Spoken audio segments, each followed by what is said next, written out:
Hey dear, we updated your updated technology. Programming ल्याङ्ग्वेजको video सिरिजमा छौँ र आजको यो भिडियोमा हामी डिस्कस गर्न गइरहेका छौँ प्रोग्रामिङ एरर्सको बारेमा। हाम्रो के एरर्सहरू हुन सक्छन्, कस्ता एरर्सहरू हुन सक्छन् हैन? यी कुराहरू जस्तै हाम्रो सिन्टेक्स एरर, लजिकल एरर्सहरू, सिमेन्टिक एरर्सहरूको बारेमा हामी डिस्कस गर्नेछौँ डिटेलमा। जब सुरुमा हामी प्रोग्रामिङ ल्याङ्ग्वेज भनेको के हो त? प्रोग्राम कोड गर्दाखेरि हाम्रो आउने एरर्सहरू के हुन सक्छन्? जस्तै हामी पक्कै पनि सुरुको भिडियोमा पनि मैले डिस्कस गरिरहेको छु। प्रोग्रामिङ ल्याङ्ग्वेज भनेको हाम्रो के छ भने like it's Sintex, it is the rules method हैन, त्यो हामीले रुल्स युज गर्नै पर्ने हुन्छ, अप्लाई गर्नै पर्ने हुन्छ, हैन भने एरर्स आउँछ। Normally where there is code there will be errors, हैन? काम गर्नेहरूको एरर हुन्छ, तर त्यो एररै हुनु हुँदैन भन्ने कुरा हैन, तर काम गर्दै गर्दा त्यो एरर हुन्छ। त्यो हामी कसरी पत्ता लगाउने, के एररहरू हुन सक्छ, यी बारेमा हामीले जान्नै पर्ने हुन्छ। So this is one of the most important for exam point of view as well as programming concept है। सो डिफ्रेन्ट टाइप्स अफ एरर्सहरू हामी देख्न सक्छौँ, जस्तै सिन्टेक्स एरर्स, जहाँनिर हामीले कम्पाइलेसन एरर्स पनि भन्छौँ हैन। So logical errors, semantic errors, run time errors, linker errors, interface errors, resource errors. अब यो सबै कुराहरू हामी वान बाई वान डिस्कस गर्नेछौँ, तैपनि मैले यसलाई स्पेसिफाइड गरेर गर्ने कोसिस गर्छु हैन। जस्तै हाम्रो सिन्टेक्स एरर भनेको के हो, जुन एकदम इम्पोर्टेन्ट छ, त्यहाँनिर हामीले अलिक फोकस गरेर डिस्कस गर्नेछौँ। सिन्टेक्स भन्ने बित्तिकै हामी के भन्छौँ, रुल्स हैन।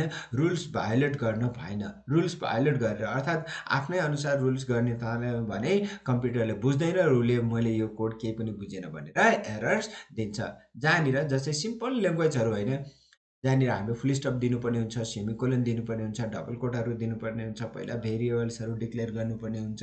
These are the syntax, particular rules. जस्तै मैले यहाँनिर केही एक्जाम्पल्सहरू दिइरहेको छु हैन। जस्तै यही ठाउँमा हेर्नुहोस् त, यहाँनिर मैले फर्स्टमा के गरेको छु, फर्स्ट यहाँनिर एरर पनि छ। जस्तै a इक्वल टु 5 ठिक छ, तर 5 इक्वल टु a चाहिँ गर्न भएन क्या। जस्तै यहाँनिर 3 equal to b, it's wrong हैन। पहिला सुरुमा यहाँनिर भेरिएबल्स हुन्छ, यो left always assign to the left, अनि print of A is greater than हैन। अब यहाँनिर यतिकै स्पेसिफाइड गर्न सकिँदैन, यसको रुल्स हुन्छ। कुन पर्टिकुलर ल्याङ्ग्वेज युज गरिराख्नु भएको छ त्यो अनुसारको हामी जानुपर्छ, त्यो अनुसारको रुल्सहरू हुन्छ। र so this is the corrected फर्ममा हामी यसरी लेख्छौँ, पछि गएर यसलाई हामी डिटेल सी ल्याङ्ग्वेज पढ्छौँ, त्यहाँनिर बुझिन्छ। सो अहिले के बुझ्नु भने एरर के हो त हैन, सिन्टेक्स रुल्स के हो त्यति मात्र बुझ्नुहोस्। अर्को छ हाम्रो लजिकल एरर्स। लजिकल एरर्स भनेको जस्तै त्यसमा लजिकहरू के छ त हैन। जस्तै लजिक हामी बनाउँदैछौँ, लेस देन र ग्रेटर देनमा कन्फ्युज भयो, या हामीले लाइक इन्क्रिमेन्ट गर्नुपर्ने ठाउँमा डिक्रिजिङ गरिदियौँ, या लुप कलै गर्नुपर्ने कुन स्टेटमेन्टलाई हामीले त्यसमा लुपको एउटा ब्लक बडी ब्लकमा राख्नुपर्ने, त्यसलाई हामी छुट्यायौँ कि अर्थात् अरूलाई पनि त्यसमा इन्क्लुड गऱ्यौँ कि। So these are the logical errors. Logically हामीले एनालाइज गर्नुपर्ने हुन्छ, कुन लजिकमा पर्छन्, कुन कन्डिसनमा पर्छन्, र conditions always should be analyse logically हैन। So that is logical errors. मैले यहाँ एक्जाम्पल पनि दिएको छु, जस्तै हामीले लुप लाउँदैछौँ हैन, लुपमा एनालाइज कतै गर्दैछौँ, जस्तै इफ एल्स गरेर पनि गर्दैछौँ भने त्यहाँ पनि लजिकहरू हुन्छ, र ट्रु एन्ड फल्समा एरर हुन सक्छ। अर्को जाउँ हाम्रो semantic errors. Good. Semantic errors भनेको कस्तो भने लाइक हामीले सबै कुरा राइट छ। सिमेन्टिक एरर्समा चाहिँ म्यासेजिङमा, जस्तै हामीले ग्रामेटिकली युजर्सलाई दिनुपर्ने इन्स्ट्रक्सन्स हुनसक्छ या आउटपुट हुनसक्छ, त्यसमा हामीले रङ इन्स्ट्रक्सन लेखिदिउँ या कमेन्टहरू रङ राखिदिनु भनेको द्याट इज सिमेन्टिक एरर्स हैन। जस्तै हामीले कुनै डिभाइड गर्नुपर्ने, जस्तै पहिला सुरुमा जस्तै बोर्ड मासको रुल्स यहाँनिर हेर्नुहोस् त, यो एभरेज निकाल्नु पर्नेमा मैले a plus B divide by 2 गरिदिएँ, द्याट इज सिमेन्टिक एरर्स। यो यहाँनिर अपरेटर त ठिक छ, उसले त जसरी बुझ्छ हामीले त्यही अनुसार उसले गरिदिन्छ। उसले के गरिदिन्छ, पहिला a प्लस बीलाई जोड्नु पर्ने ठाउँमा उसले पहिला सुरुमा डिभाइड गर्छ, अनि मात्रै जोड्ने काम गर्छ। तर यहाँनिर हाम्रो के गर्यो, प्यारेन्थेसिस गरिदियो। जस्तै हाम्रो यसलाई करेक्टली लेख्नुपर्ने भनेको a प्लस बीलाई पहिला सुरुमा लेख्ने, त्यसपछि मात्रै डिभाइड गर है। So if you give a particular instructions that is semantic errors. हामीले कसरी इन्स्ट्रक्ट गरिरहेछौँ हैन, अनि अर्को हुन्छ हाम्रो run time errors. Semantic errors चाहिँ अलिकति डिफिकल्ट हुन्छ है पत्ता लगाउनको लागि, किनभने जस्तै सिमेन्टिक एरर्सको तपाईँले देख्नु त यसमा उसले एरर्स देखाउँदै देखाउँदैन, तर आउटपुट रङ आइराखेको, जसले गर्दा त्यहाँनिर हाम्रो सिमेन्टिक एरर्स, हाम्रो ह्युमन एरर्स छ है भन्ने कुरा बुझ्नुपर्छ।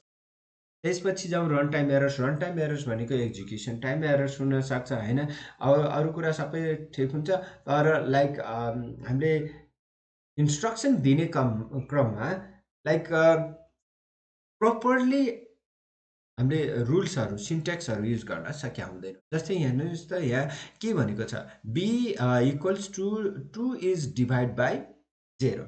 डिभाइड बाई 0 अब कसरी हुन्छ? डिभाइड बाई 0 भनेको त इन्फिनिटी हुन्छ, या भनौँ न त्यो एउटा सर्टेन उसमा जान्छ होइन, इमेजिनरी नम्बर्स हुनुहुन्छ, इन्फिनिटी नम्बर हुन्छ। यस्तो नम्बर्सलाई हामीले रन टाइम एरर्स, अर्थात् यसरी इन्स्ट्रक्सन गरिँदाखेरि हाम्रो यो रन टाइम एरर्स हुन्छ। इन्स्ट्रक्सन कहीँनिर देखिँदैन, तर आउटपुट नहुन सक्छ, इन्फिनिटी होइन।